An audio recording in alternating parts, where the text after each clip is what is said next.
umeishi na Waluya unajua. Hiyo kuku mayai amekula mara 3 mayai. Umeishi na Waluya. Umeishi na Waluya unajua. Hiyo ni biting. Si kula, si main food. Kajo, vipi? Kajo. Vipi? Tonye. Karibu. Muona movement pale amekaa. Haya, eti afuka muda.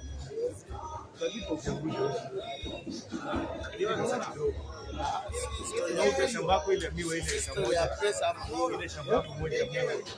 Atapatia kuja hapa. Jamaa kileo anatuambia vile yako na miwa. Jinga sana. Hii mbona? Namwambia hii miwa ina mea after 3 years. Hiyo pesa unakulaga nini? Nataka kuweka juu tena. Nimeona kama huwezi fika naweza kusaidia. Ndio inakuwa wasi. Unaweza kusaidia.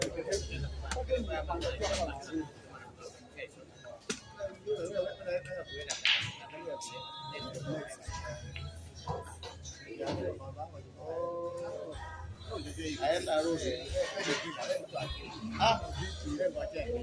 Ngoja wana Unakapcha bot ongea rosto.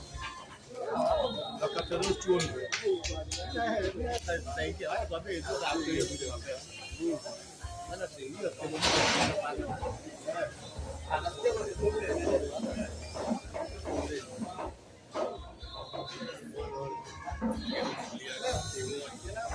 kama hii.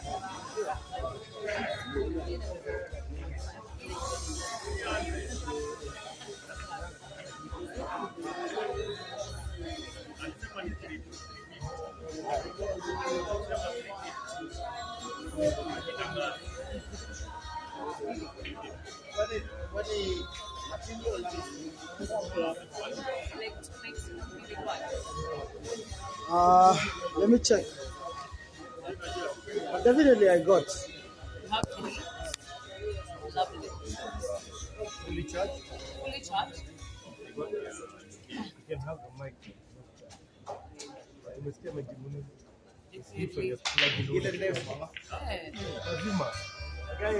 He must plug in all his gadgets before he goes to sleep.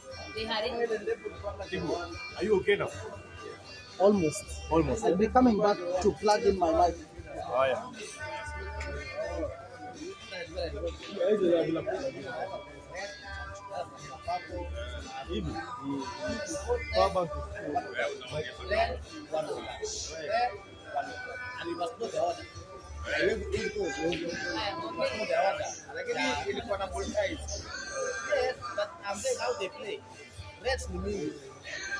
Red 1 point. In a cup of tea, I'm going to 5.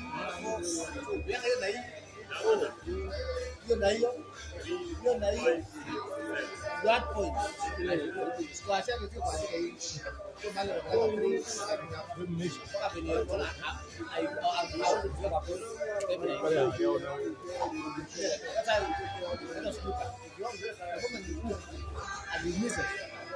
Yes.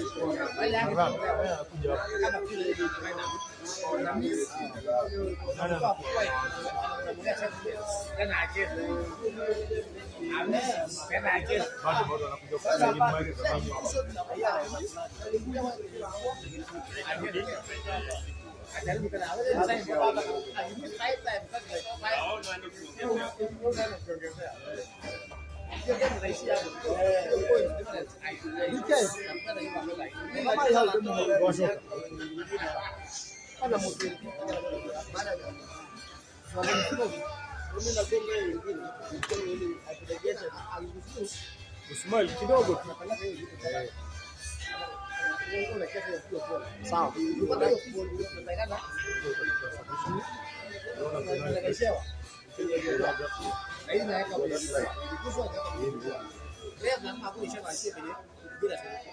Sawa. Sawa.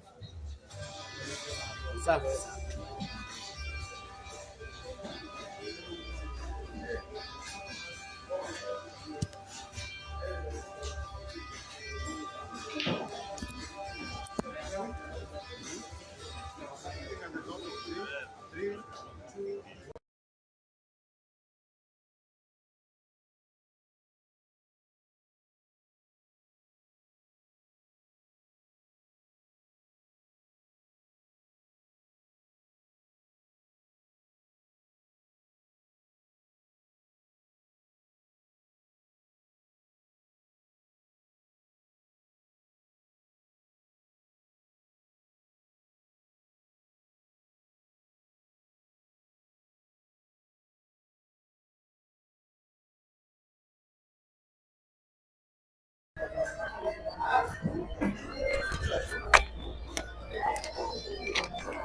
Check mic.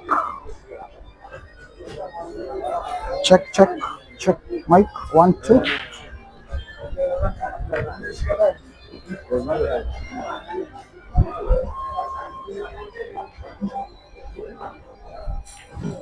Check, check. 1, 2.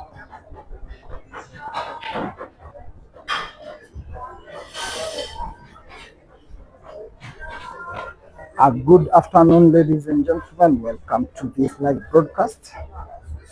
We are coming live from Mingo's Lounge inside Mamba Village, where we are having a matchup between two Mchana pool players. Jackson Karaoke facing off against David Njane. Jackson Karaoke is nicknamed MREFU. David Njane is nicknamed BK. It's a race to 7 for a place in the finals. It's MREFU who wins the lag and subsequently breaks the first frame.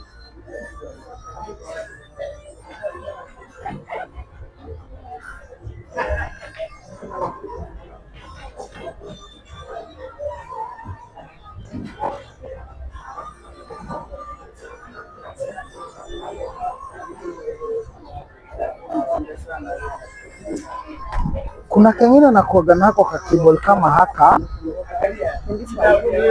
Check. Check whether it can work. Plug in.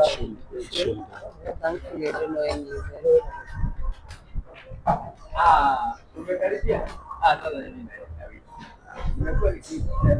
I think it's working.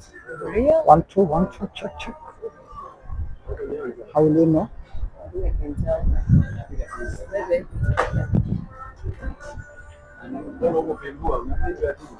I can.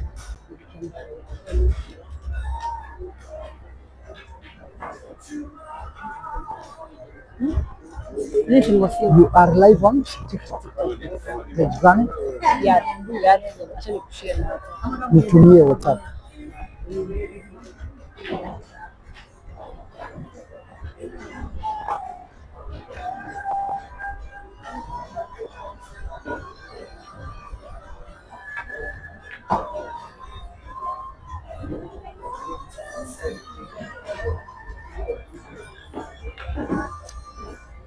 Jackson Karaoke, who is looking to win the first frame of this race to 7 after successfully breaking and cutting. He is now on the way to winning this frame and becoming the first player on the scoreboard. That's doing perfectly well, putting the yellow, forcing the cue ball into the other red, but will be now the ball that he puts to get himself to the black and get himself to be the first one on the scoreboard. MREFU will be registering the first win of the race by a break and finish.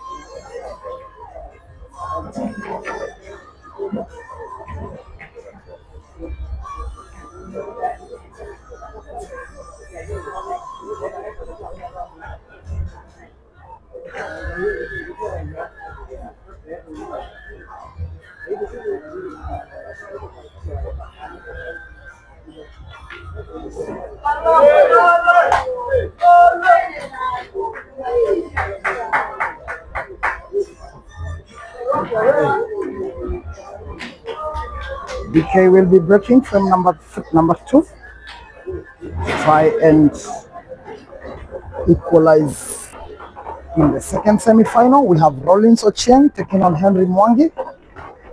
in a race to 7, which Rollins Ochieng is currently leading by 3 frames to 0. Umeniguzia hapo scores. MREFU. 1. Yes. Yeah. Kama uelewe utakwambia. Tuenda kula mimi.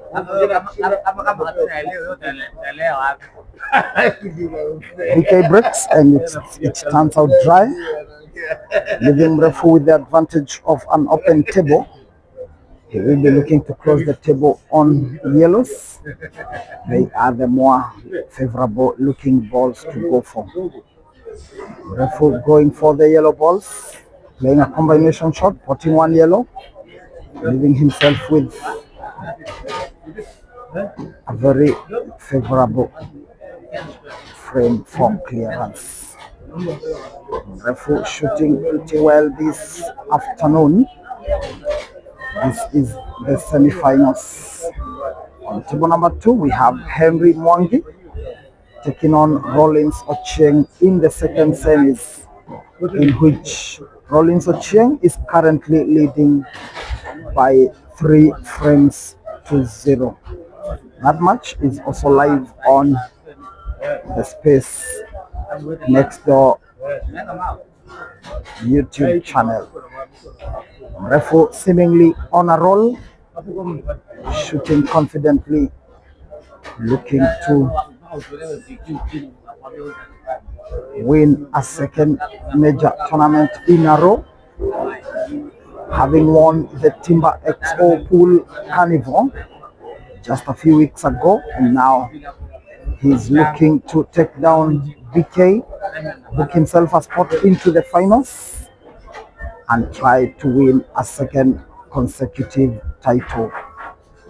MREFU shooting perfectly well.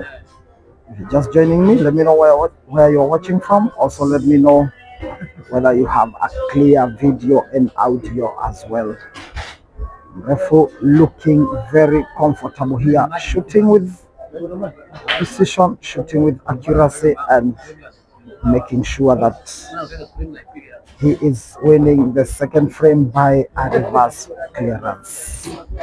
This is Jackson Karaoke for you, cruising and doing perfectly well on this second frame of the match. Jackson Karaoke wins the second one by reverse dish, and now he is 2-0 up. MREFU 2 and BK 0.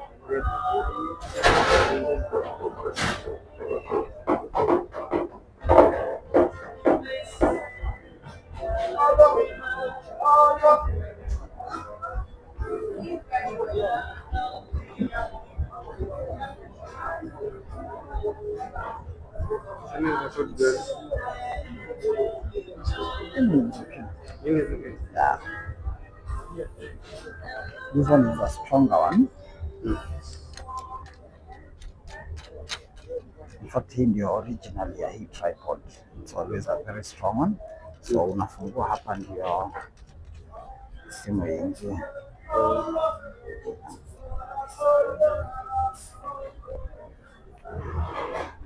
Jackson Karaoke racking his balls, looking to break and finish again to take his tally to 3 against BK, who has 0 on the scoreboard. In the table number 3, we have the ladies final, having Jackie Gidenji up against Doreen Wandia. Jackson Karaoke breaking perfectly well, potting 1 yellow ball, leaving the red all well laid out for a clearance.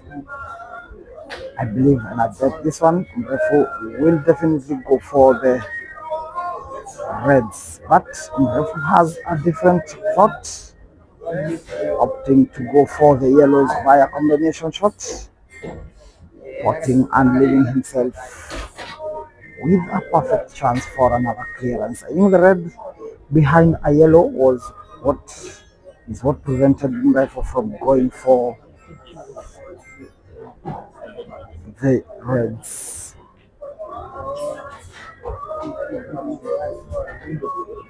Now we have MREFU potting the yellow, and unfortunately the cue ball goes in. Now we are having to see BK getting to play for the first time in this match. The only time he has been to the table was when he was breaking on frame number 2. Ended up breaking dry, MREFU cleared, and now for the first time BK will be on the table playing. The chance to pull one back for himself just in time to see Rollins winning a 4th frame and going to 4 frames clear of Henry Mwangi. Rollins 4, Henry 0. Rollins Ocheng coming out very, very strongly this afternoon, sorry. Comment section we have Moses Aneti saying kila kitu shwari, may the best Q win. Rakenran saying Mose VP, Wasana Mose Anet. James Oitiko saying I like MREFU, he's always happy and funny. Rakenran saying tell the other guy from space the race is up to 7 not 6. Definitely I'll do that. Ni race to 7. Race to 7. Namza ananiambia nikuambie kwa comments. I am with the best commentator and the best streamer in 254. Yes, what do you take of the candidate from Rollins Ocheng? Rollins is a very little player. I have played him not once, not twice, so many times. In fact, I practice with him and I know how dangerous he can be. Yes, especially when you come to the knockout stages, Rollins is very, very dangerous. Yes, sir. Can Henry pull 4 frames back? Definitely he can. He has all it takes. This is experience against energy. What do you think? I think we shall be seeing much of action. It's not done yet. Rollins need 3, Henry needs 7, but the way that frame, the previous frame ended, has so much to say about who the balls are rolling in favor of this afternoon, and definitely that is Rollins. Wait to see if things can change. Looks like the balls are rolling in favor of Rollins. Definitely, yes. Just like his name. Yeah, the balls are rolling in Rollins' favor. Thank you, Jason. Thank you so much, Henry. We are back in action, guys. We are having to watch BK on table. He's having some action for the first time in this match. MREFU having won the first 2 frames in quick succession, winning the first one with a break and finish, winning the second one with a reverse dish after BK had broke dry. MREFU got to clear, and now we have BK looking to win a first one for himself. Just in time to see Rollins on table number 2 in a roll, going on to try and win a 5th frame in a row against Henry's 0. Rollins is looking very dangerous this afternoon. Moses Anet saying James, send him some money. You like him, should not be wasted. Well done, Kibitok saying congrats Mchana. Naona Mchana wako na 3 player at semi, kazi nzuri. Rack and run ladies final is fire, see fire. Well done, Kibitok. You're saying congrats Mchana. Naona Mchana wako na 3 players at the semi, kazi nzuri.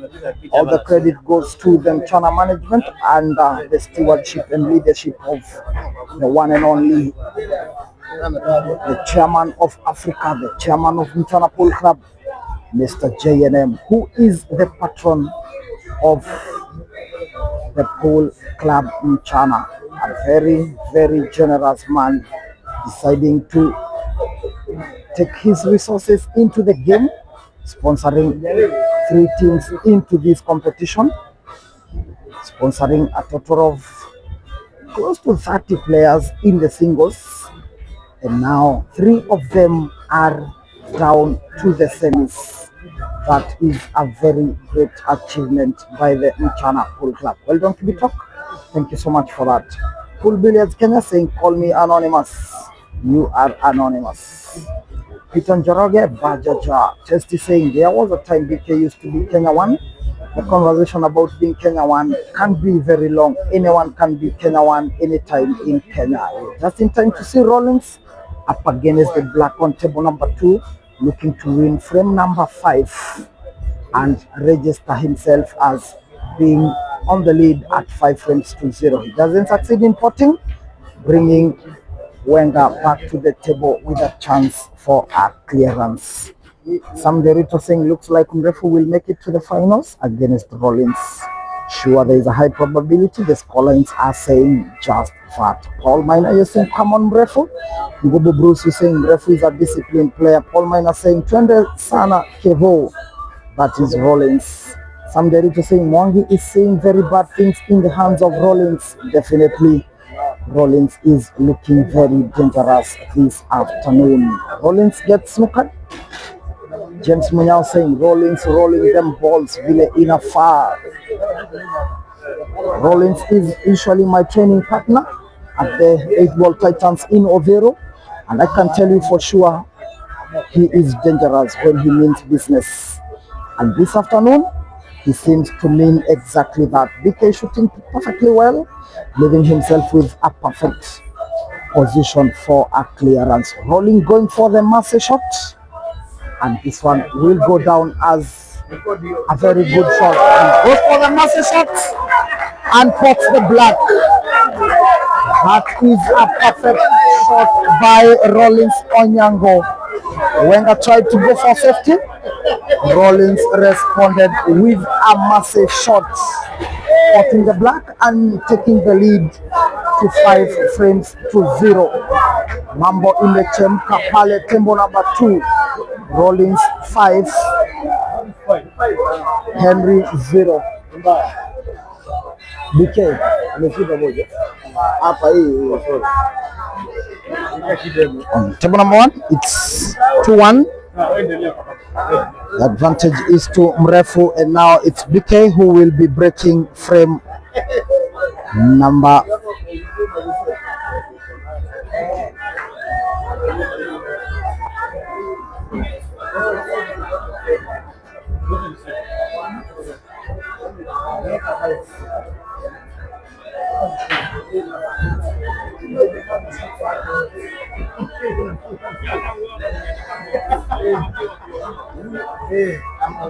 BK will be breaking frame number 4 to try and equalize against MREFU, who won the first 2 frames in quick succession. On table number 3, we have the ladies final. I will be checking the scores to try and give you an update of the same.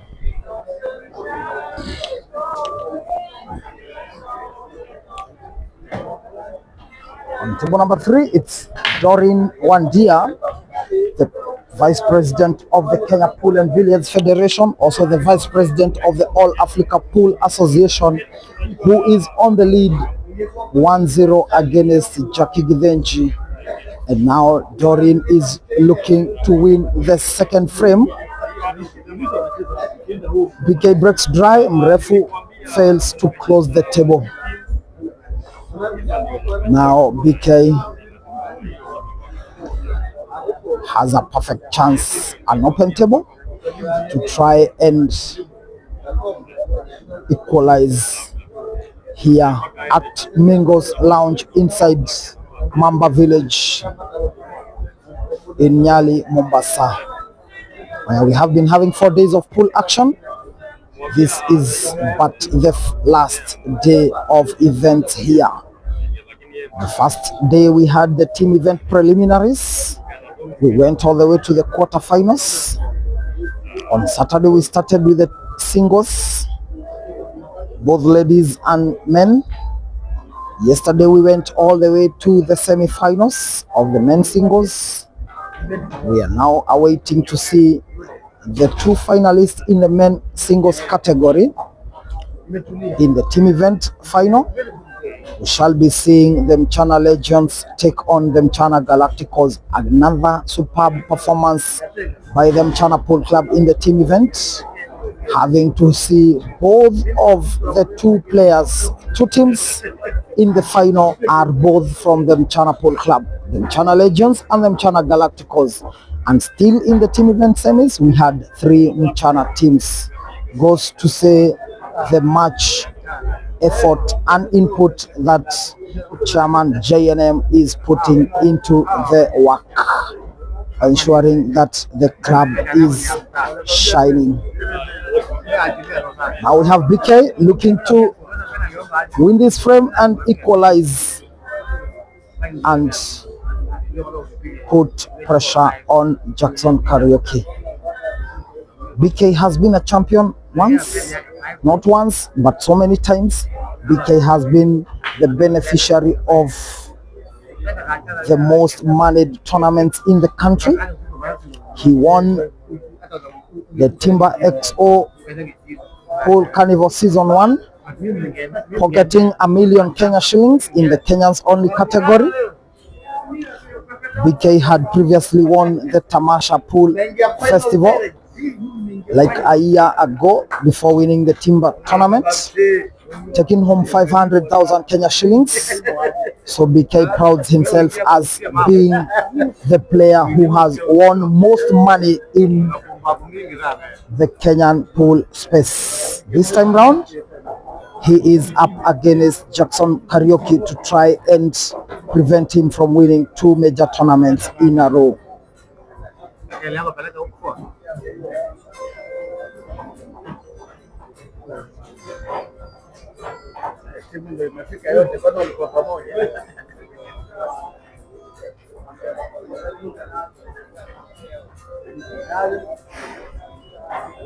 DK going for the roll on the reds, putting it easily and comfortably. I like the way BK is calm. Just in time to report that on table number 2, Henry Mwangi has pulled one back, and now the scores are at 2 frames to 1. Sorry, 5 frames to 1 on table number 2, 2-1 on table number 1. BK looking for the equalizer now. Going for the roll on the last red with some left English. Managing to pot the red and have perfect position for black. Now BK is going for the black.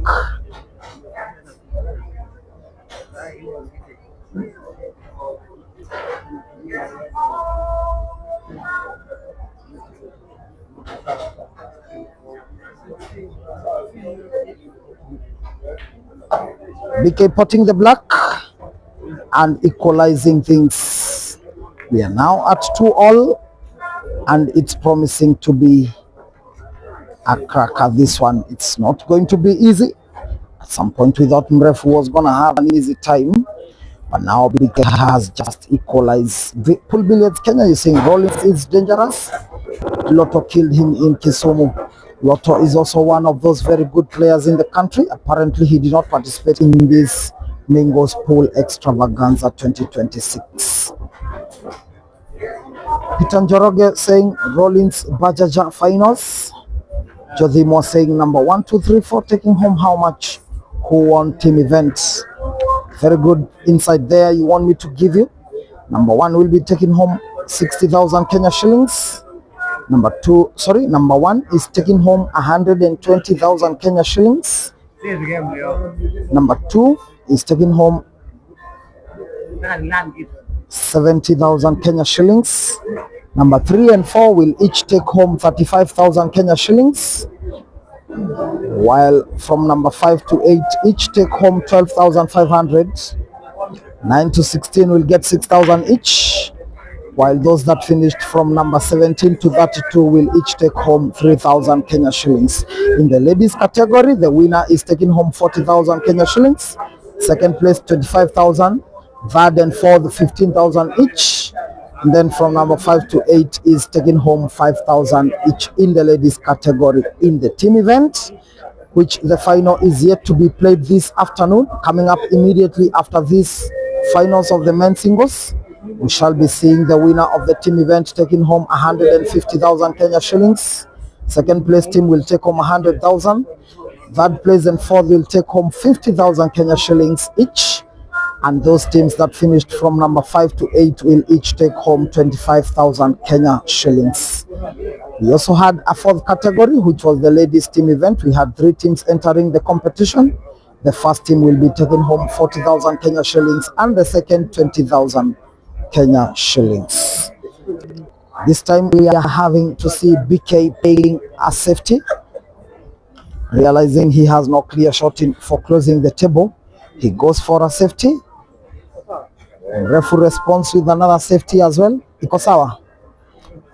MREFU responds with a safety as well. BK is skeptical about whether MREFU played a legal shot, but definitely we saw it. It's legal and all clear. Now BK playing another safety. They are confirming whether the ball is in a touching position to try and prevent MREFU from playing another safety from that point. Hezron Kipkosgei, you're saying still early to determine? Definitely yes, but Rollins is currently leading 5 frames to 1. MREFU and BK are locked at 2-2. Mose Aneti is saying what a shot from BK. I think that's the shot towards the clearance of that previous frame. Hezron Kipkosgei asking for the ladies' scores, please. The scores for the ladies are locked at 1-1.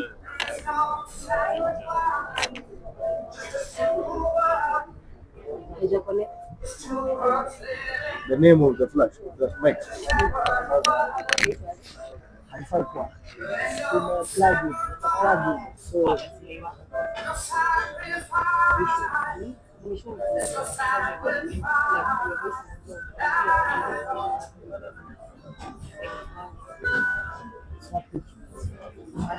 So they can hear you, but it's low.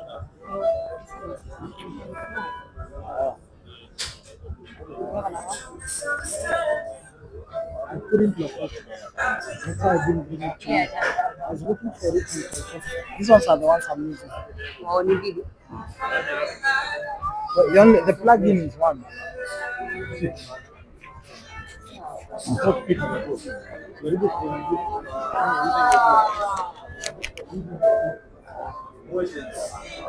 Apologies for that interruption. We have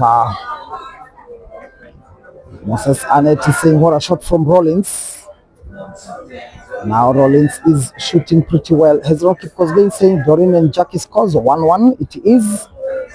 What is the score for Rollins versus Henry? The score for Henry Rollins is 5 frames to 1 with Rollins on the lead.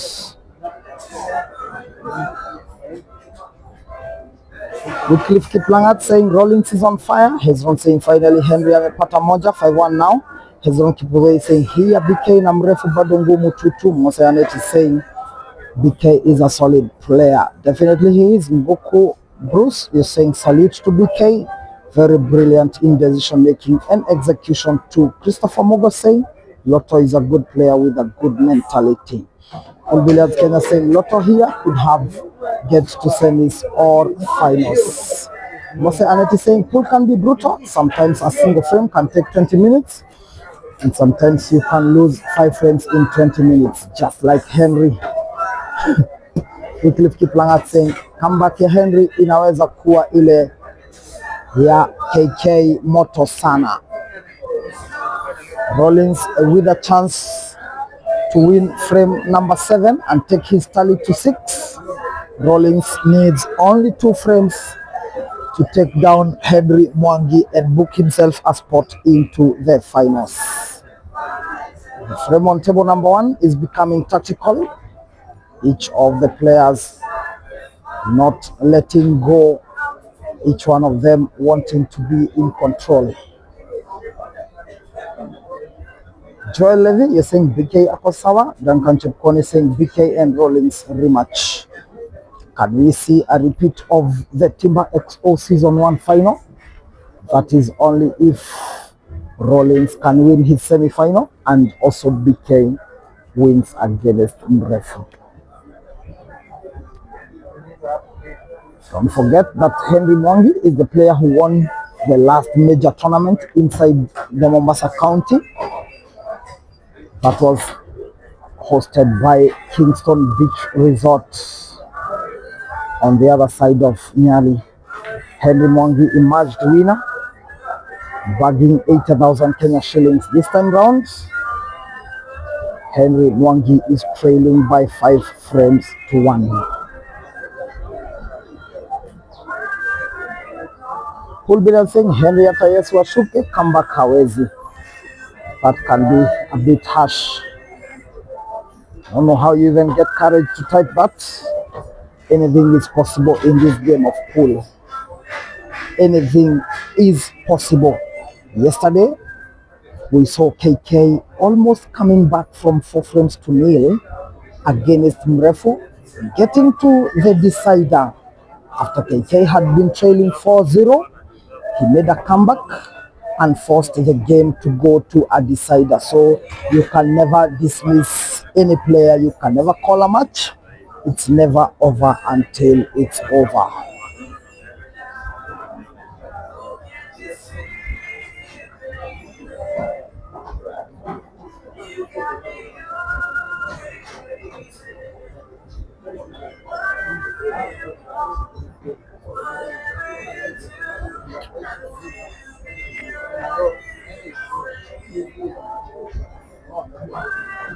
Henry Mwangi pulling one back. Now Henry has 2 and Rollins has 5. There seems to be a fly that is distracting BK. BK doing well, playing cue ball onto the cluster of balls, which was a red and a yellow, succeeding in opening up, but not succeeding in having a very clear shot on any of the yellows now. Now he will have to go for a safety shot.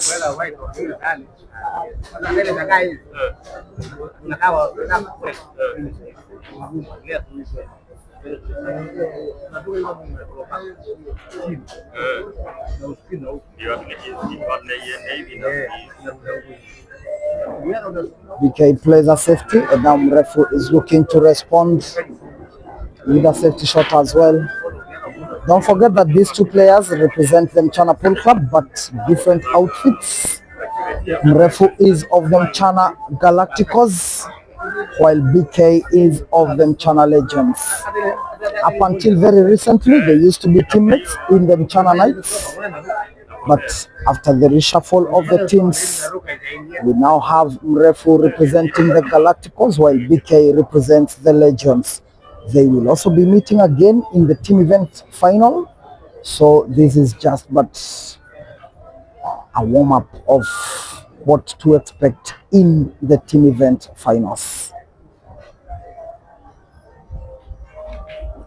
Rollins on table number 2 is looking pretty well, enjoying a 5-2 lead against Henry Mwangi. Rollins representing Space Pool Club, while Mwangi Henry is representing the Mchana Legends.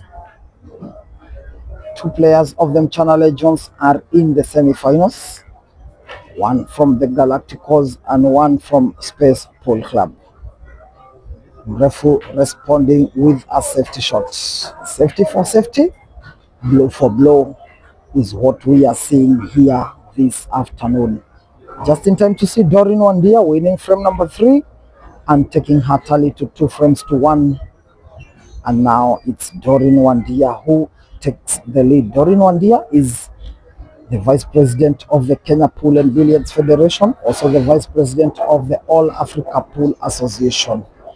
She has so many accolades for herself, also proving that she can be a good player, taking down PR in the second round of the ladies competition, taking down Stella Kamanthe yesterday in the semis, and now she took down Stella in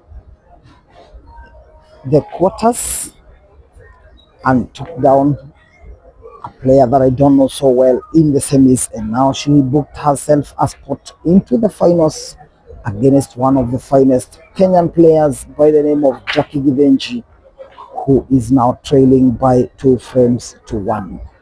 Doreen stamping her authority quite perfectly. Just in time for the noisemaker. Rattling things up, making sure everything remains alive and alive.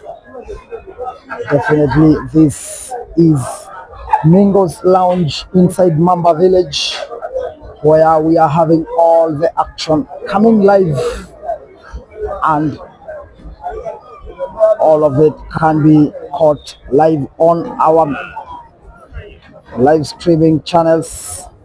We have 3 of them active currently. In fact, we have 4 live streams.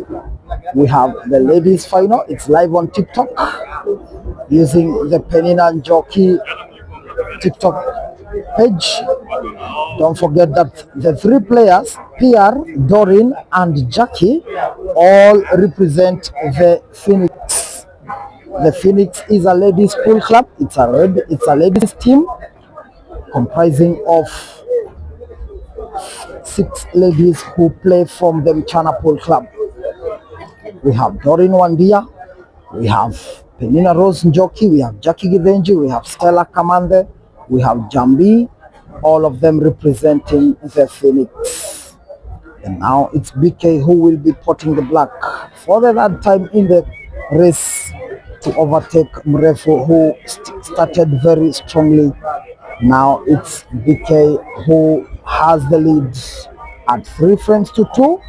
BK will be breaking frame number 6, sorry. Duncan Chepkoni saying anything is possible. We can't write off such quality player as Henry. And when we are saying that, we have to notice that it's now Henry Mwangi who is in control, looking to win a bad frame and mount pressure on Rollins, who has been enjoying a 5 frame advantage. Now it has been reduced to 3 after Henry has won 2 frames in a row. Cool Biggers Kenya saying KK really makes a mistake compared to Henry. I saw him playing you yesterday. Sam Derito saying KK couldn't stand losing to MREFU yesterday. You could read the disappointment in his demeanor after the game. What pained KK most is the fact that MREFU won by a lucky shot. MREFU had missed the last black, only for it to go round and find a pocket, and that is what pained KK the most. But all in all, a win is a win, and now it's MREFU who is in the semi-finals up against David and Janet BK of the Mchana Legends. BK breaking dry for the 3rd time, and just in time to see Henry on the verge of winning a 3rd one in a row. And now the pressure is mounting. Rollins calling for a timeout after conceding frame number 8. Henry has 8, while Rollins has 5. Rollins needs 2, Henry needs 4.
We are back with the live commentary, guys, and I hope you are well entertained. Also enjoying the live action from Mingo's Lounge inside the Mamba village in Nyali, Mombasa. Moses Aneti saying MREFU is going to have a hard time from Noisemaker. Apparently, I don't think he will be allowed to make the noise here. This is Mchana affair, and definitely he will not be tolerated or accepted to disrupt any of the players. Buku Bruce saying, I bet this BK legend is a killer. Sudo saying Rollins game scores currently at 5-3, with Henry Mwangi in control right now, looking to bring his tally to 4 after that. 5-0 lead by Rollins. It's now Henry Mwangi who is looking like he is in control of things. Thomas Mbeva Chalo is saying, how many teams apart from China are going to participate in the Q Masters Pool Carnival in Arusha? I bet to ask whether you're talking about Kenya teams only or other teams, even from Tanzania and other countries. Kindly clarify, and I will be giving you the information as you want it. Jacob Hamisi saying 5-3. That is the scoreline between Rollins and Henry, with Rollins on the lead. But this time round, it's Henry who is on the table, looking to win frame number 9 and bring his tally to 4 against Rollins 3. Pool Billiards Kenya saying Thome. Yes, Thome had registered to participate in the Q Masters tournament.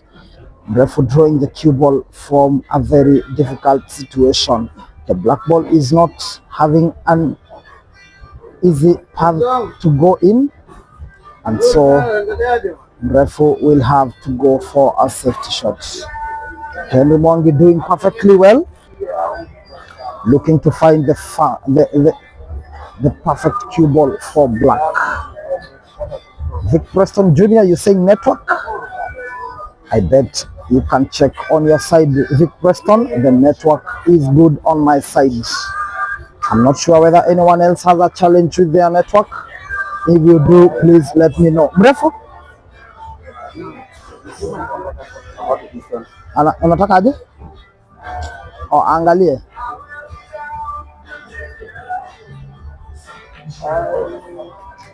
BK playing a very tactical shot there.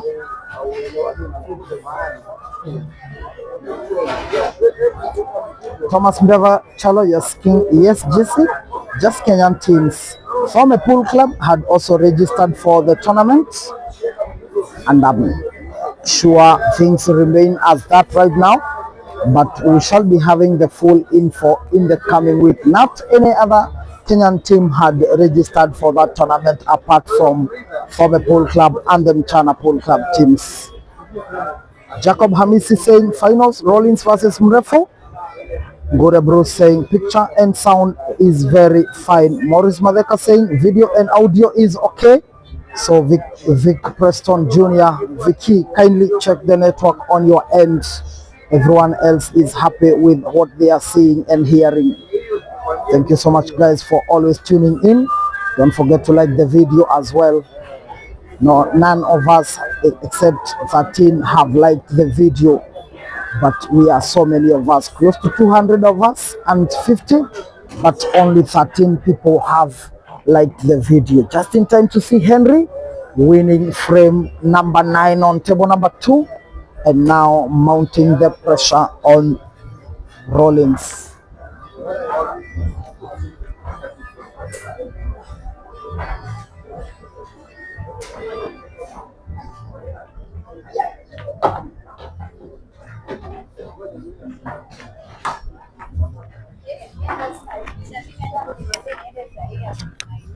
Kisto.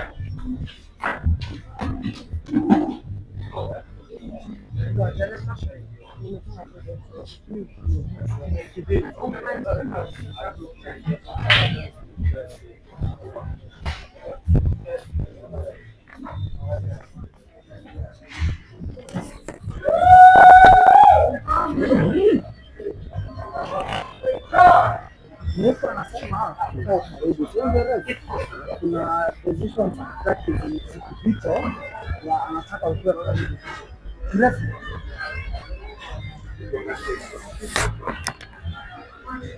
I hope hii haita kuzuia. Shukran.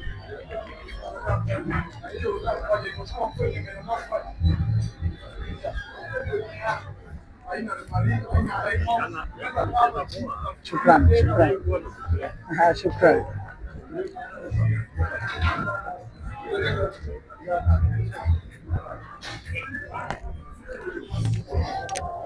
Ladies and gentlemen, in the ladies category, in a race to 5, it's Doreen Wandia who is currently leading by 3 frames to 1. In the other match between Rollins Onyango and Henry Mwangi, Henry Mwangi was at some point trailing 5-0, but right now the scores are at 5-4. Henry Mwangi looking to make a comeback, and against all odds beat Rollins from having led 5-0. Now Wenger is at 5-4 and looking very favorable to win frame number 10.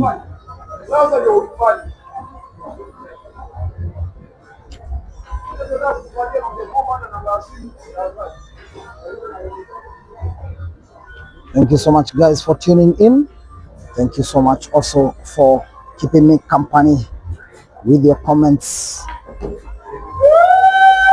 with your likes as well, and subscriptions. I really appreciate you so much for that kind gesture. James Oitiko saying maybe network from his side, but I think network iko sawa. Then Thomas Mbeva Chalo saying that's Jesse, good job with the live stream. FC Davis saying Henry scores please. The scores are currently at 5-4 with Rollins on the lead, though Henry is looking favorable to win this frame number 10 and bring things level to 5-5. Wycliffe Kiplangat saying what is the current score for Rollins versus Henry? Now it's 5-4. Pizzo saying table 2 scores 5-4. What is the score for the ladies? 3-1. Doreen Wandia on the lead. This time round it's BK who is looking to extend his 3-2 frame lead to 4-2. Thank you so much, guys, for tuning in. BK contemplating, stopping to think, stopping to recalculate just before deciding on how best to clear this frame.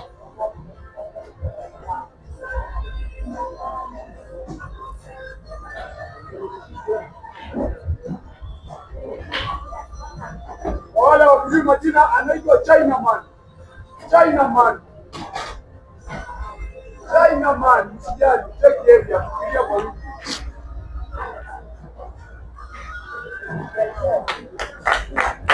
Henry Mwangi winning frame number 10, and from 5-0 now it's 5-5. Those people who say that there is a comment I would like to reread, I even responded to it by saying, how on earth can you have energy to type that? Pool Billiards Kenya, I wish to revisit your comment saying, Henry after Yesu ashuke comeback haiwezi. Sasa imeweza, wako 5-5. Things are heating up here. Hakuna mchache.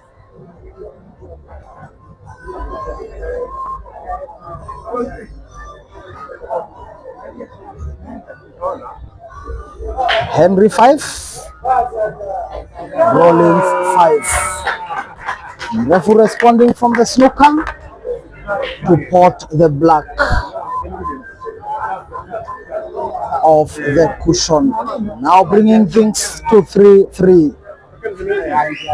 This one is also proving to be an interesting match. Also promising to be an interesting one. BK 3, MREFU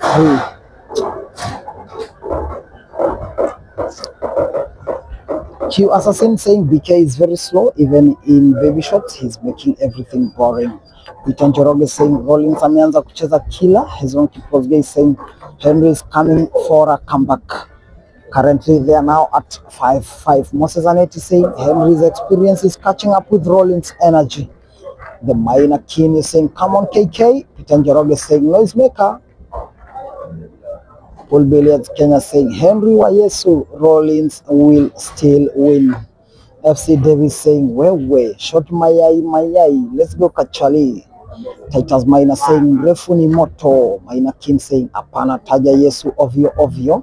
Sam Derito saying lovely scenes. How did Henry win 5 in a row? Did Rollins become complacent with his lead? Definitely the same way Rollins had won 5 is the same way Henry has won 5. So there's no big deal in someone winning 5 in a row. Rollins won 5 in a row. Now Henry has won 5 in a row. It's now reduced to a race to 2 in the table number 2. On table number 1, it's a race to 4. All locked at 3-3. MREFU breaks dry for the first time in the race, and now it's BK who will be coming to the table with the advantage of an open table. The Minor King saying honor sasa, shukran.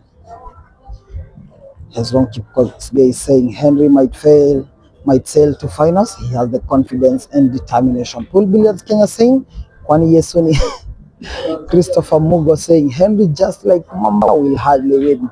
Titus Minor saying Wenger will hack it.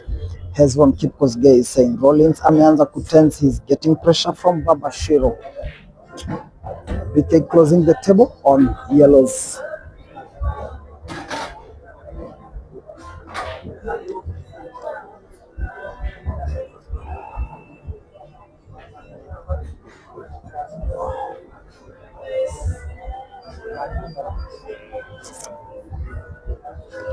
Rollins beginning to show some weakness on table number 2. His morale seems to have gone down.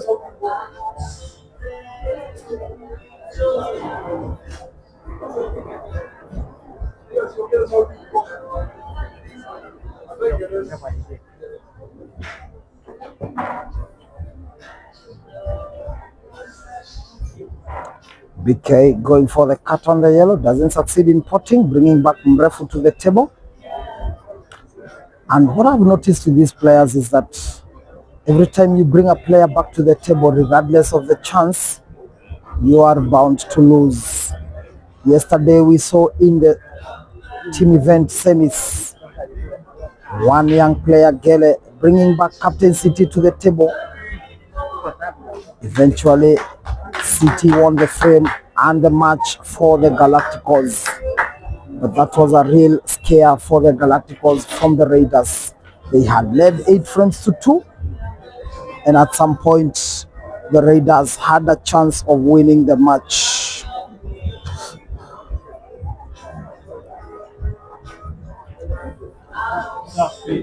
Sometimes I keep saying, and I will maintain it, that Safety doesn't always win you matches.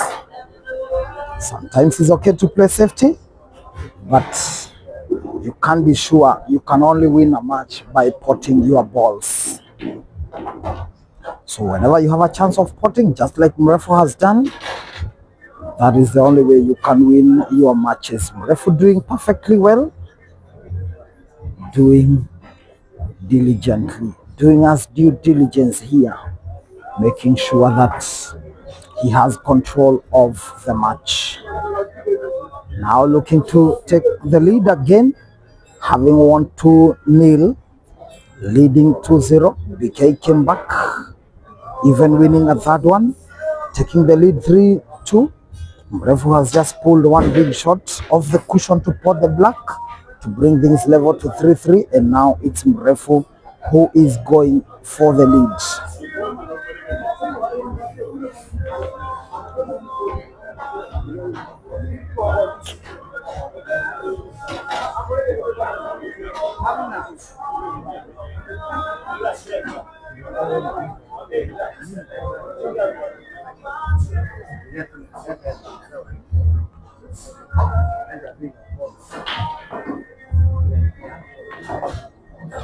The minor king saying, who removed minor? Sorry, who removed Mamba? Mamba was eliminated by Jackson Karaoke MREFU at the decider. MREFU had led 4-0. KK came back to 4-4, and finally MREFU won the last frame by a lucky shot. Q Assassin saying, kwani BK amelipa noisemaker, he's so boring, mwambie anyamaze. Peter Njoroge saying, nice shot MREFU, make sure. Moses Aneti saying, MREFU the baddest. Sam Derito saying, I agree, Jesse. Domi yesterday tried safety while playing the Legends. It didn't end well for them. Evidently, when you get a chance to clear the table, the best you can do is to clear. Attempting to play snooker after snooker and wanting to win easy sometimes doesn't pay off. You end up bringing back your opponent, and luck most times favors the bold. So if you're not bold enough to go for the game, luck sometimes may not always be on your side. Jody Moore saying at this level, a player should be composed and relaxed. Rollins kind of giving up, and Mwangi has noted it. The game might end 5-7 to Mwangi. Definitely, it's Henry Mwangi right now who is looking the better player. Looking to cruise past Rollins, especially after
the minor king is saying noisemaker is annoying. Tell him to move a little further away.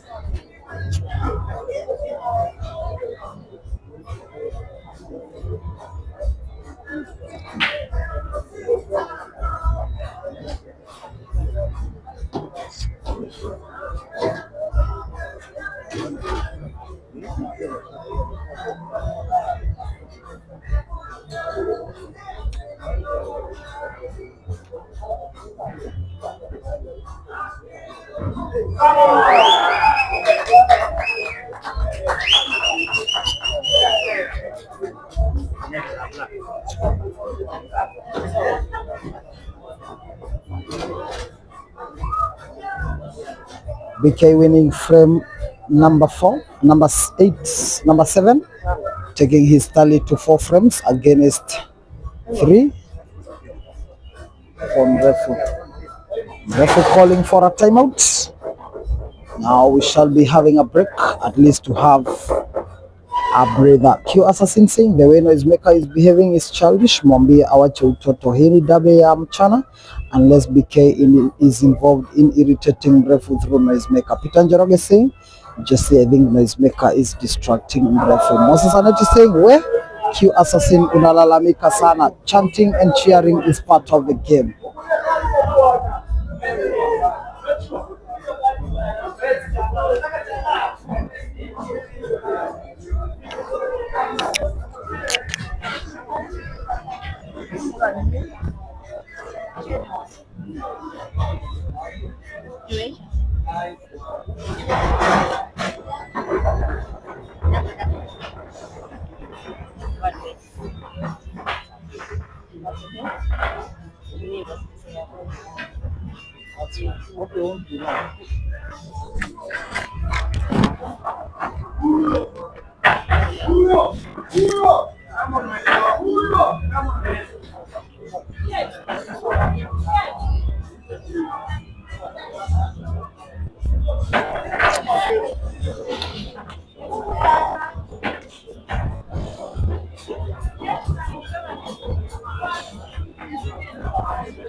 On table number 2, it's Henry Mwangi who goes to the hill first,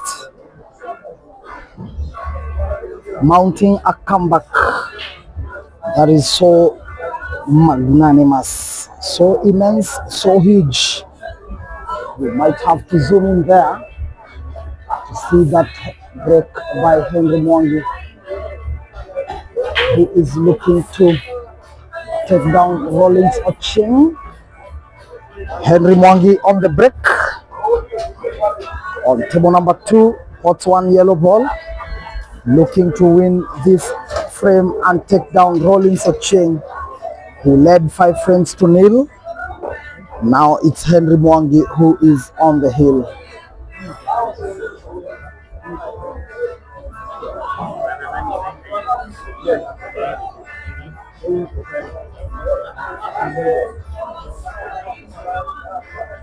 We are on timeout.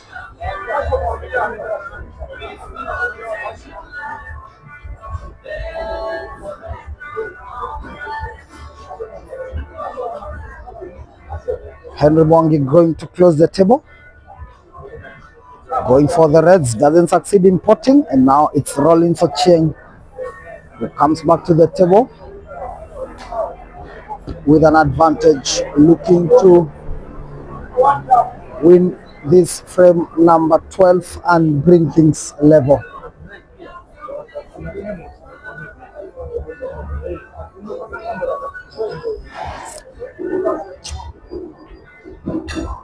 Rollins closing the table on yellows, now looking to go for the clearance.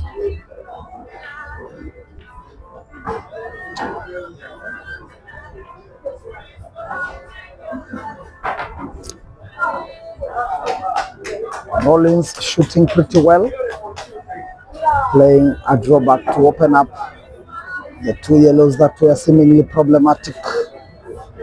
Now Rollins is seemingly the favorite to win this frame number 12 and bring things level. That double shot seems to have ruined his plan and pattern.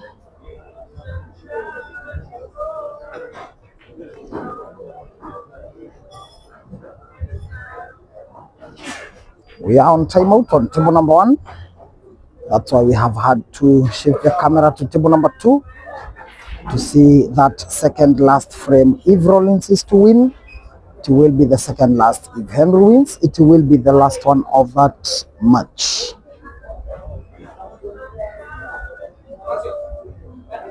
Wycliffe Kiplangat saying if you switch to Henry Mwangi's game, BK versus MREFU game, the BK versus MREFU game is on timeout.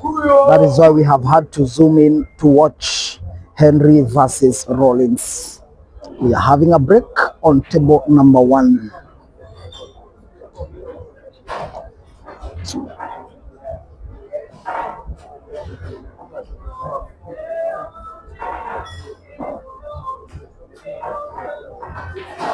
Pool Billiards Kenya saying Rollins amekuwa fala all of a sudden, hata 2 shots anacheza. What those? Sam Derito saying poor Rollins, he has evidently lost his composure.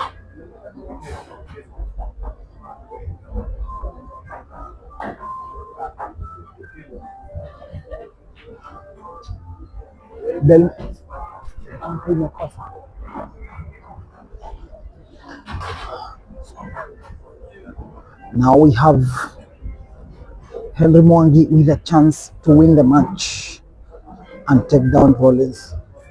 From trailing 5-0, Henry Mwangi is the player who is on the hill and looking to win this one and put things to rest. Q Assassin saying chanting is allowed, but Noisemaker did the same to Vance, and Vance ended up losing to BK. This is not chanting but irritation. Henry Mwangi doing well.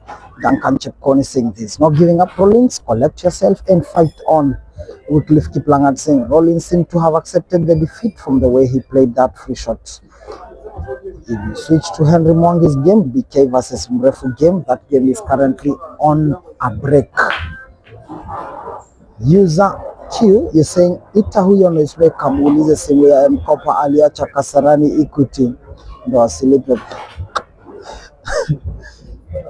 Moses Sanet is saying I can see game rage in Rollins. Now Henry Mwangi looks trapped. He could be going for the combination shot.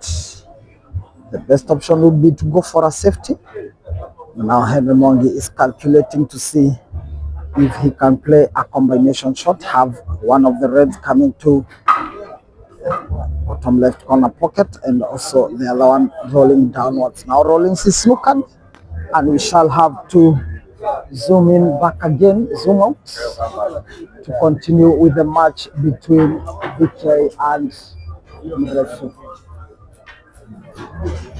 Rollins missing the yellow. Cue ball jumping off the ball, and now Rollins seems to have used too much power. Now Henry Mwangi has the perfect chance to complete the fairy tale. Some people dismissed him. Some people said it was done and dusted. We also thought the same. We thought Henry had lost. But look who is smiling now.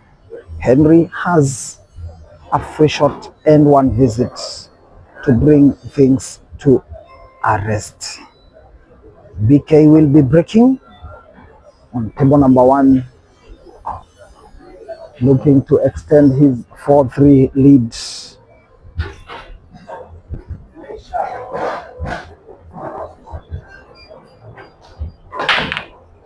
BK with a break.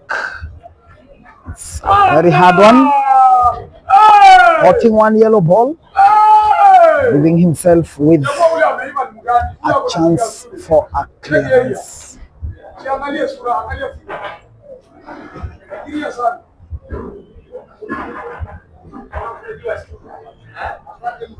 Henry Mwangi doing perfectly well on table number 2. Rollins will not forget this moment for a long time. He was leading 5-0. Henry Mwangi's resilience kept him in the game. And now it's Henry Mwangi who will be laughing last, looking to put red and black to the center pocket closest to our screens. It's now Henry Mwangi who will be winning it, ensuring that we shall be seeing an all mchana final in the men's singles and also in the team event. That is dominance, and all the credit goes to one man one gallant soldier in the field industry by the name of John Mungai, JNM, the chairman in China Pool Club. Henry Mwangi completes the comeback, winning 7 frames in a row. Rollins led 5-0. Henry has won 7-0. I told you it's possible. Nothing is impossible in pool. It can happen. It has happened. And now Rollins will remember that moment for a very, very long time. Yeah. Back in action on table number 1. Henry Mwangi becomes the first player to book a spot into the finals. After trailing 5-0, he wins it 7-5. Congratulations to Henry Mwangi, looking to defend the coastal title that he won last year inside Kingston Beach Resort. Now we have BK, who is looking to join Henry Mwangi in the finals. Currently leading 4 frames to 3. MREFU can only hope. If BK should win, we shall be having an all-Mchana Legends derby.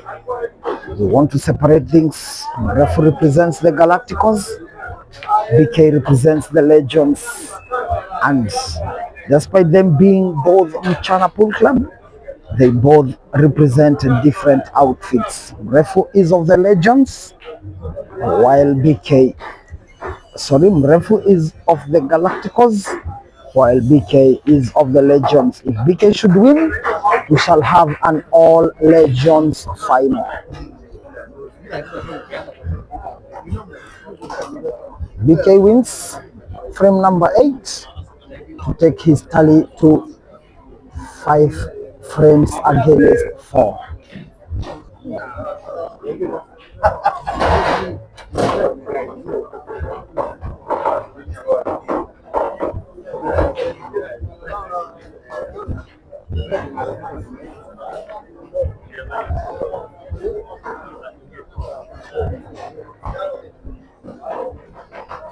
Mr. Sanetti saying if you can't stand chanting, then you don't belong to this big stage. You can play money matches in closed arenas. Josie Moore saying my prediction of 5-7 to Henry is right.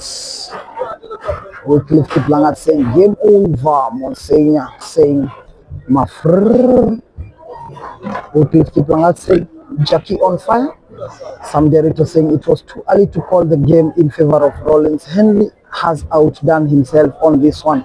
7 in a row ain't no joke. Pool Billiards Kenya saying Yesua Henry Halali, mashallah.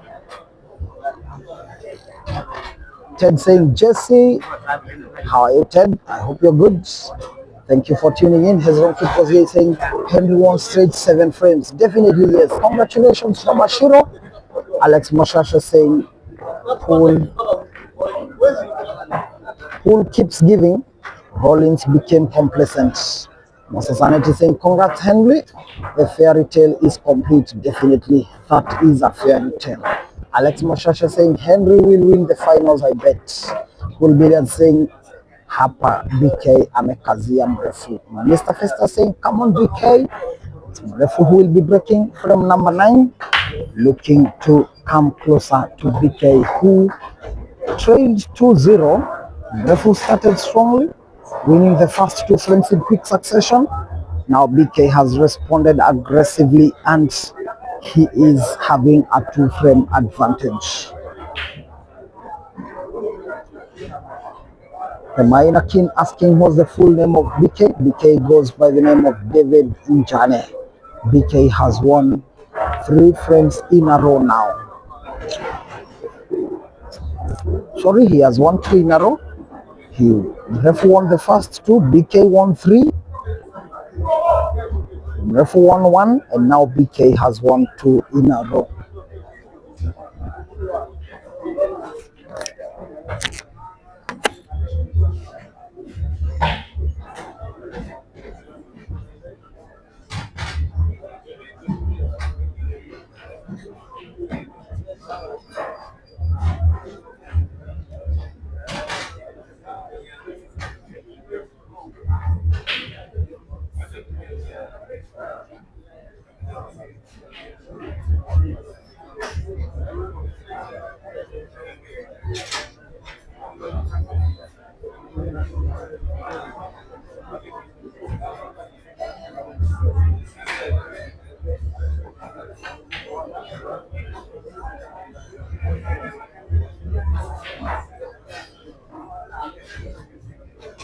Come on, play control. Wait, Refu attempting. Refu failing on the bank shot. And now it's BK who is back to the table.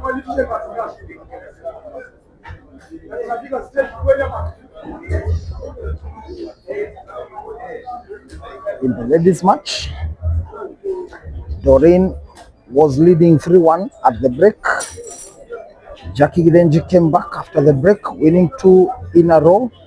And now the scores are tied at 3-3 on the ladies final. It's a race to 5 for the ladies and race to 7 for the men singles semis. BK missing on that red yellow, and now MREFU has a chance.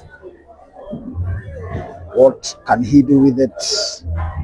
How best can he utilize this chance?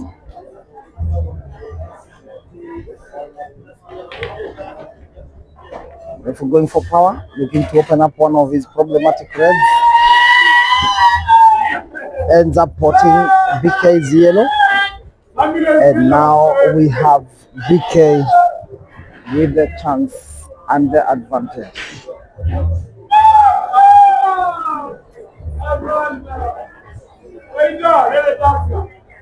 Moses Aneti saying, Alex, umeona hiyo comeback? Game inataka composure. Dennis Muriuki saying, congratulations, Baba Shiro. Elias Wenger. Dennis Mwanga saying, what's that noise? That's what Noisemaker does. Shashamed saying, Henry. Duncan Yakundi saying, give us the ladies scores currently at 3-3. Wycliffe Kiplangat saying, at Jesse, what's the essence of advantage if one can come from 5-0 to 5-7? Definitely sometimes you lose your composure, sometimes you lose your concentration, and that is exactly what happened to Rollins Onyango. He lost his concentration, he lost his focus, and at the end of the day, Henry Mwangi won it. What happens is that, as I had said earlier, in this game of pool, every player is capable of anything. In a race to 7, if I win 6-0, that doesn't mean that I'm very good. Even my opponent can do the same, and it's exactly what happened. Rollins won 5 in a row, Henry has won 7. So the same way Henry was letting Rollins win 5 is the same way Rollins has let Henry win 7. So I think sometimes it calls for a lot of discipline, especially from the player who is leading, to only wait and celebrate when the deal is done, because if you celebrate too early, you might tend to think you are all alone on the table and your opponent could be having the belief of a comeback, and we cannot say it better than what we have seen this afternoon. Henry Mwangi coming back from 5-0, winning it 7-5. Jamlock Cuba saying Regan Ongombe is walking like Inspector Mukwana after killing Albert. Alex Moshasha saying MREFU is now hitting balls without plan. Also saying at Moses, that was amazing. People had written off Henry, but they haven't seen his game. King Shelby saying, yeah, Rollins lost focus. Tieno Collins saying, where is this place, senior? Keep up the good work. We are inside Mingo's Lounge, inside Mamba Village, in Nyali, Mombasa. Just in time to see BK missing 2 pots. And now we have MREFU coming back to the table with the advantage, looking to clear this one and narrow the gap.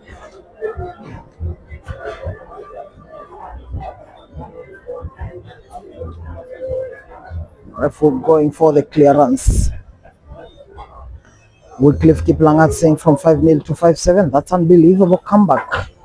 Oscar Rono saying MREFU and BK is not a walk in the park. Billiards, Pool Billiards Kenya, you're saying, I remember Henry against Dog City. He's 5 down, 2. He came back and won 10 frames in a row and end up winning against Dog City, race to 21. Definitely a comeback is as possible as a humiliation. Everything is possible. We were looking at Henry Mwangi about to go down in a humiliation, and now it's Henry Mwangi who has ended up victorious, mounting the comeback, keeping the belief, and finally experience wins over energy, as Henry Molo had put it.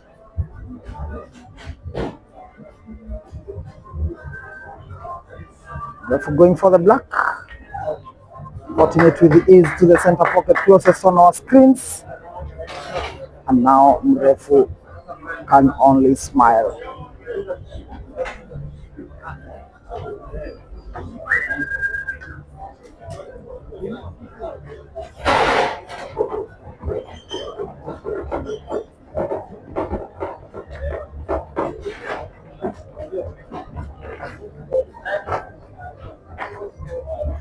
King Shelby saying, that's why I am also impressed with you, Jesse. Commentary, it's a top-notch commentary. Thank you so much, King Shelby, for the appreciation. Ras Mr. Q Live, you're saying, come on, MREFU. Sam Derito saying, let's like the video, guys. Let's like the stream. Let's like the video. For you to like the video, you don't do it like in TikTok.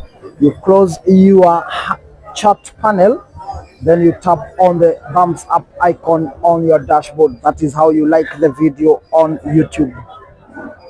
David Njane going for the break. Now we are at 5-4, and for the first time David Njane breaks well and pots, and now he has a chance for a break and finish. His breaks have been disappointing, but this time round he gets his break right, and he has the first chance for a break and finish. Moses Aneti responding to Alex Moshasha saying it's not easy to defeat them Mchana Elite. They are disciplined and composed. Definitely that goes without saying, considering that even in the team event finals, we have 2 Mchana Pool Club teams in the finals. That is the Mchana Galacticos up against the Mchana Legends. Also in the ladies final, we have 2 of Mchana's finest players. They represent the Phoenix team. Both of them practice at Mchana. Doreen Wandia versus Jackie Githinji, tied at 3-3. I will confirm the scores.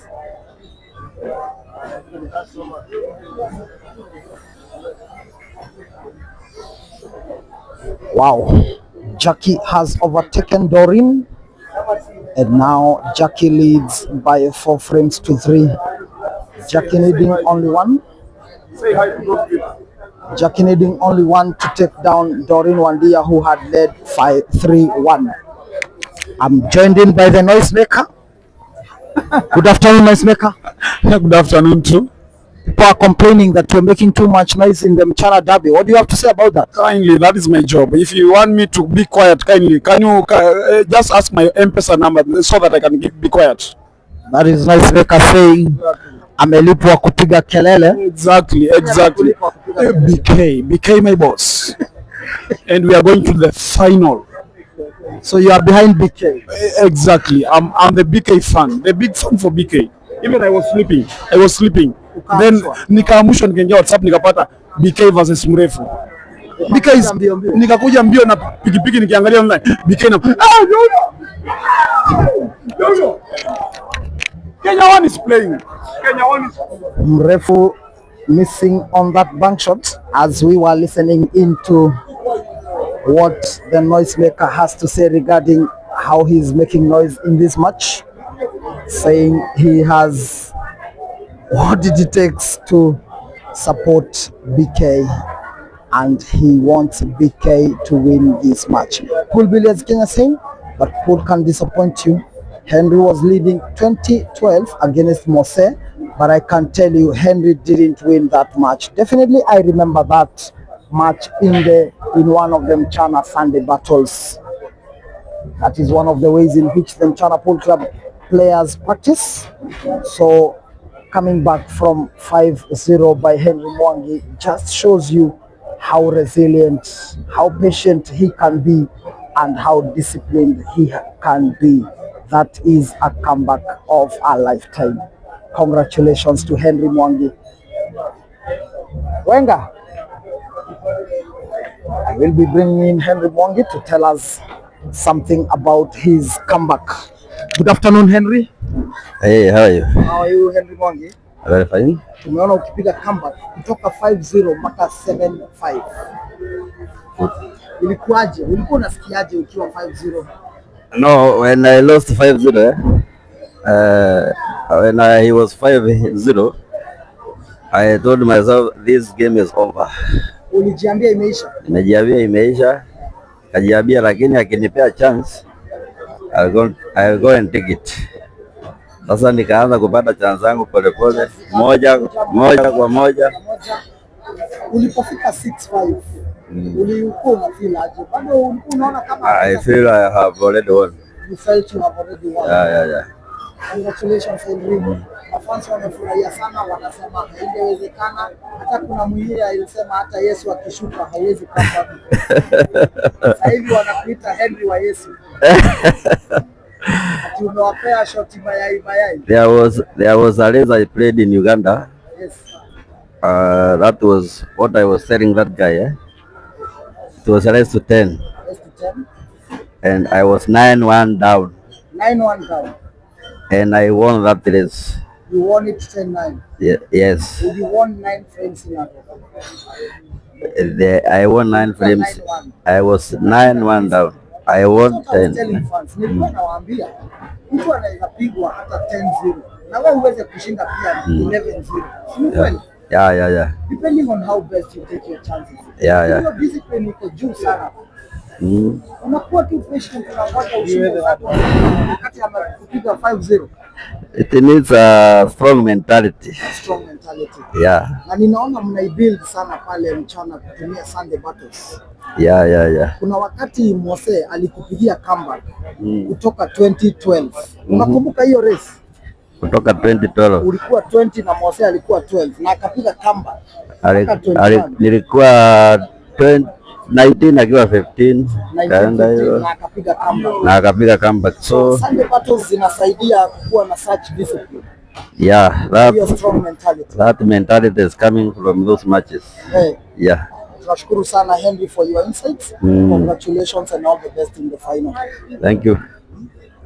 That has been Henry Mwangi telling us it took him a lot of mental strength kuweza kupiga hiyo comeback, saying the Mchana Sunday battles are a big advantage and a plus for the practice for the Mchana players. Thank you so much, Henry. We wish him all the best in the final. Anatuambia pia, he's telling us that there was a time he was playing a race in Uganda. He was trailing 9 frames to 1 in a race to 10, and eventually he won the race by 10 frames to 9. That is Henry Mwangi for you. So he had the belief, but he's saying at some point when it was 5-0, he had even given up, but he told himself that he will be taking the chances that he gets. Right now,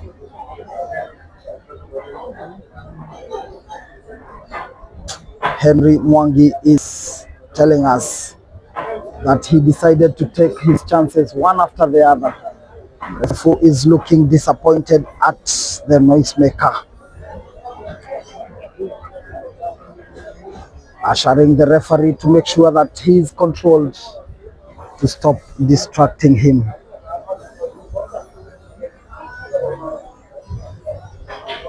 The Minor King saying David Jana versus Jackson Karaoke. Paul Mnax saying my crush Doreen to win ladies final. King Shelby saying sometimes Paul Ningomo.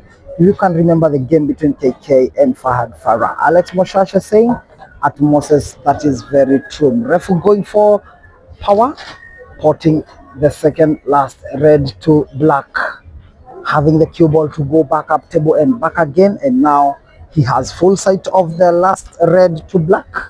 Now looking to pot it with power to bring the cue ball back up table for position of the black. King shall be saying easy does it. Comeback is real. KK came from a comeback and won the game. Titus Minor saying Henry Wenger is motto. What a comeback.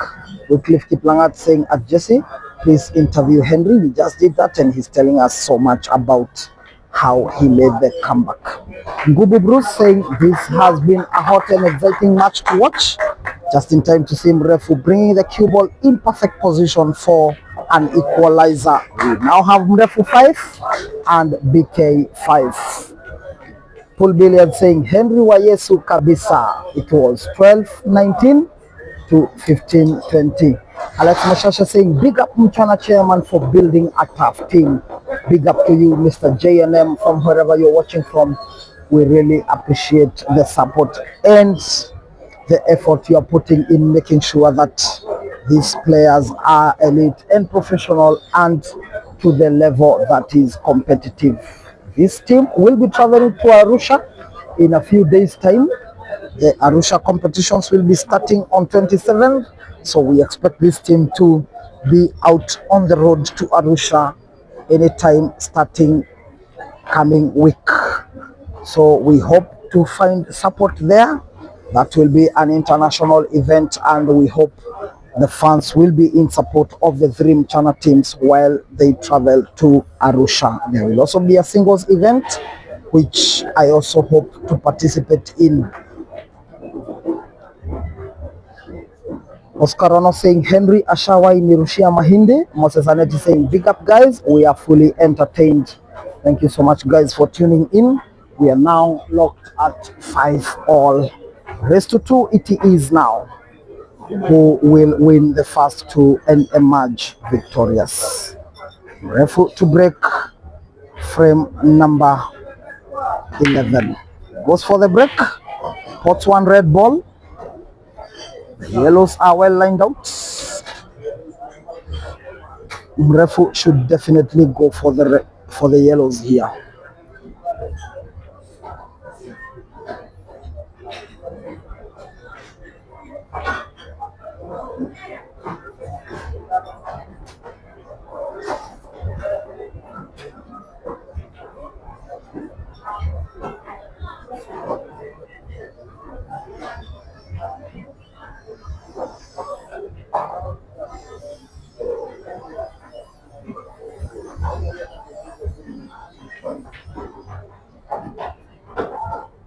MREFU closing the table.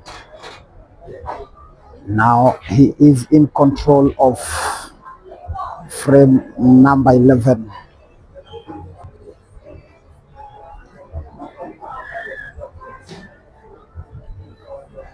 Also worth noting is that the teams that will be traveling to Arusha will be the Mchana Pool Club teams, the Mchana Legends, the Mchana Galacticos and the Mchana Raiders, all under the sponsorship of one and only Mr. JNM. In the ladies finals, we have a decider.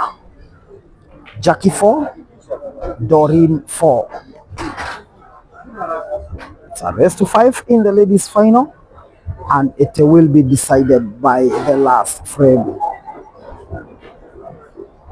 In the match on our screens, it's now a race to 2. MREFU 5, BK 5.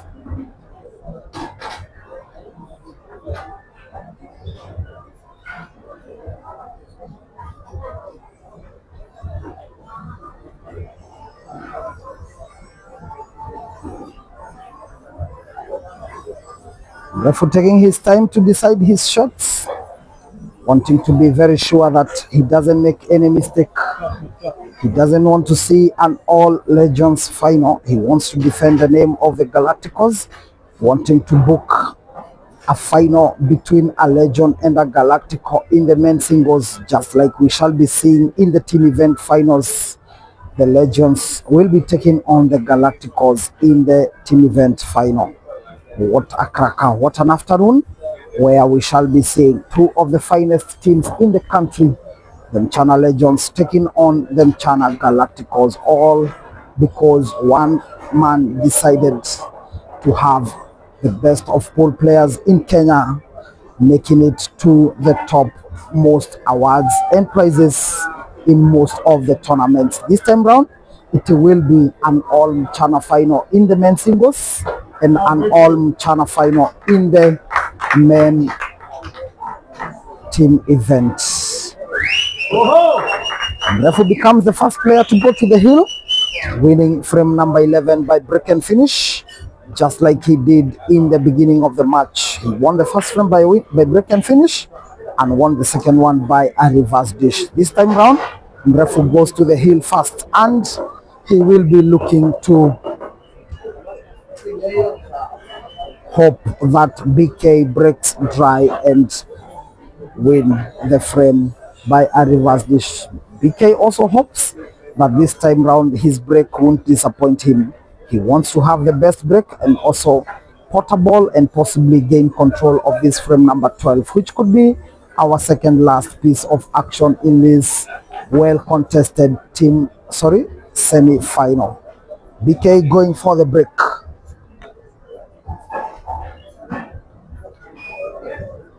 Jose Macharia saying Nikorot, Tokarongai, all the best MREFU. Pool Billiards Kenya saying can Mchana carry Lotto and KK Mamba to Mchana? That is a sole decision of the Mchana management. If at all the players can make the request, that is the only time it can be considered. Pool Billiards Kenya, he said, I mean to Tanzania. Definitely it's possible. We can only have that request made officially to the Mchana management through Captain City. Maybe that can be considered, but this time round we are guaranteed and sure that it is the three Mchana Pool Club teams that will be traveling to Arusha for the Q Masters International Competition 2026, courtesy of Chairman JNM, a very big-hearted man who uses all his power and resources to make sure that his players get to have international feel and compete with the best in the continent. Hopefully soon we shall be having exposure to the outside world. We also get to see our Mchana players going to China for the Hayball Masters.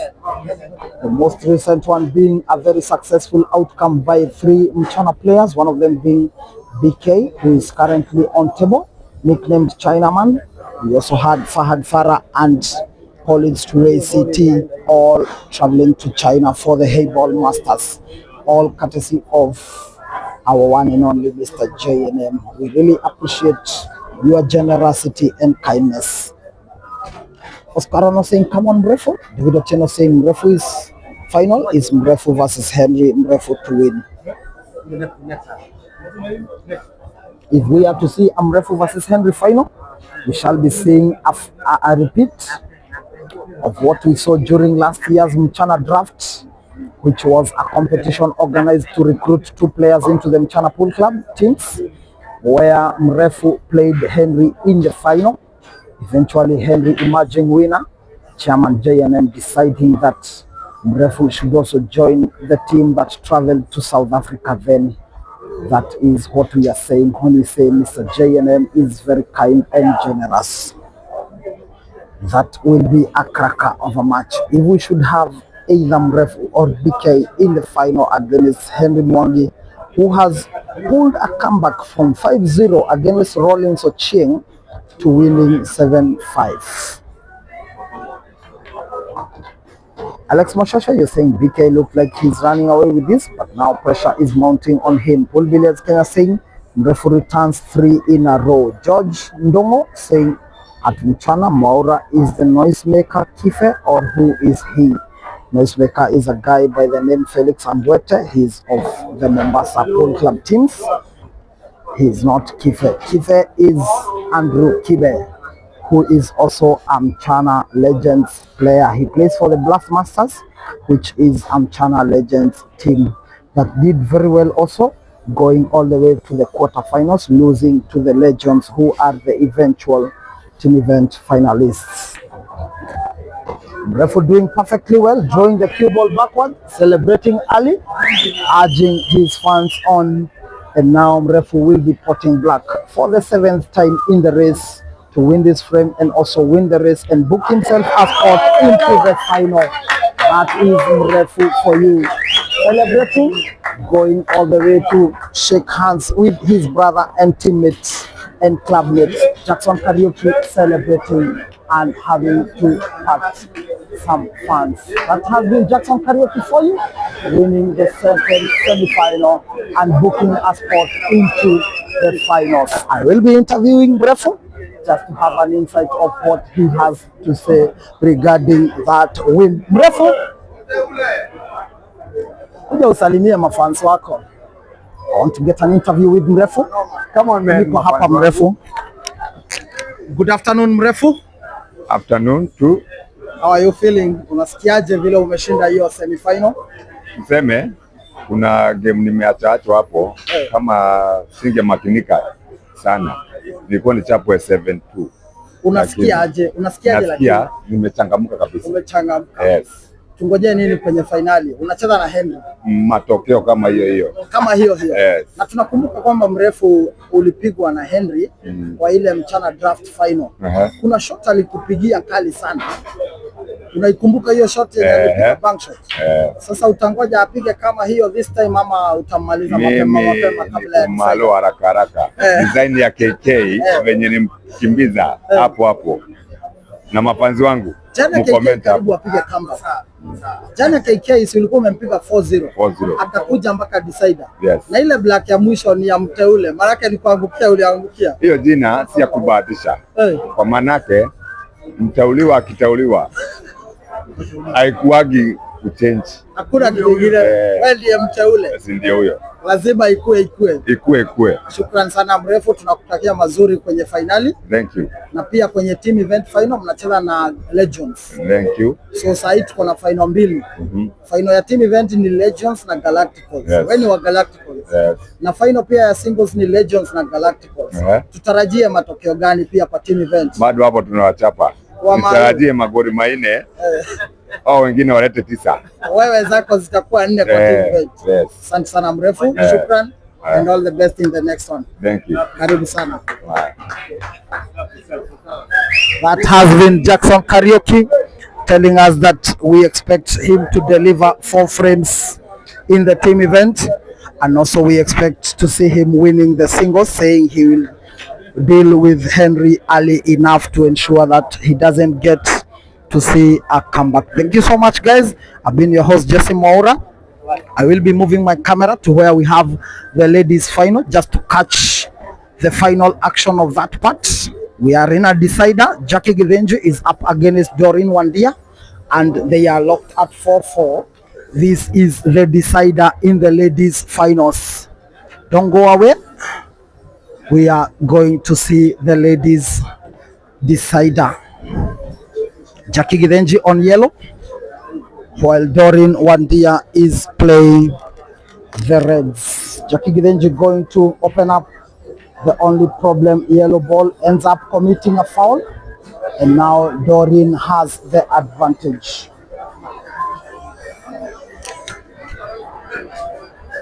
Hello?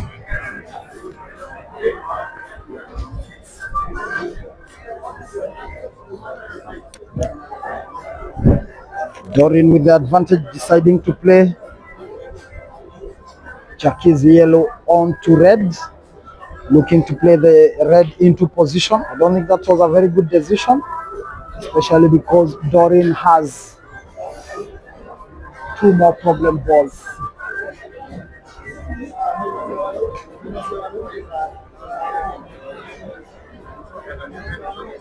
This is the ladies' final, guys. Jackie Givenju up against Doreen Wandia.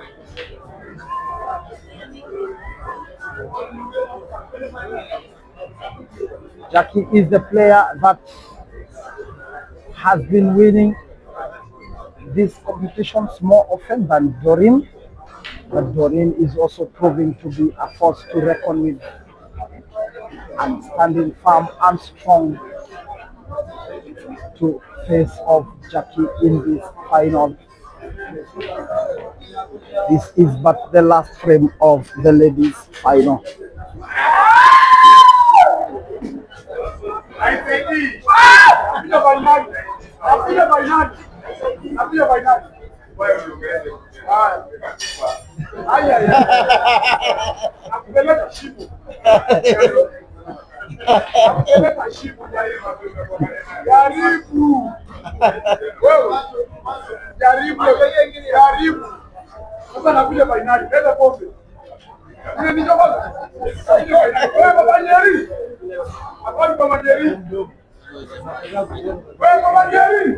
Babashiro.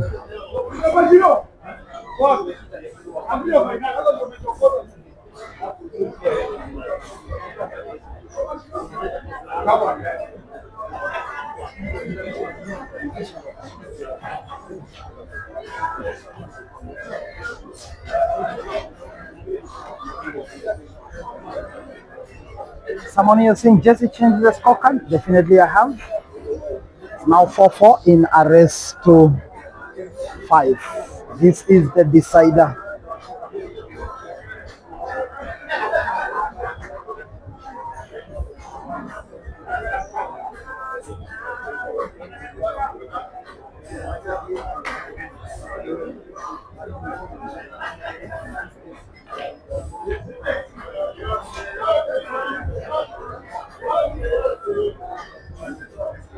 Titus Minor, you're saying mrefu ni mteule cha ukweli?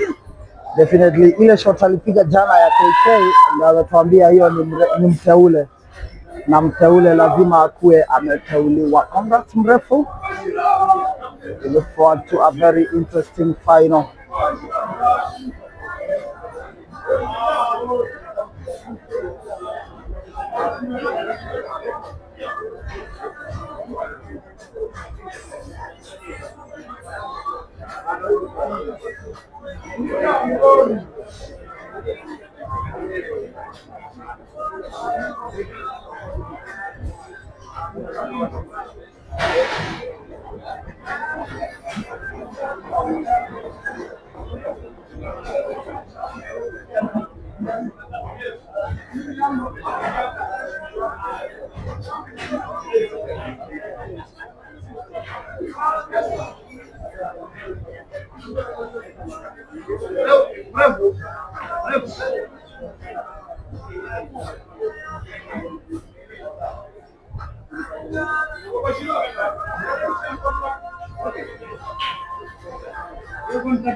Jackie failing to pot the black, bringing back Dorin with a very perfect chance for a clearance. I thought it was gone, and now it's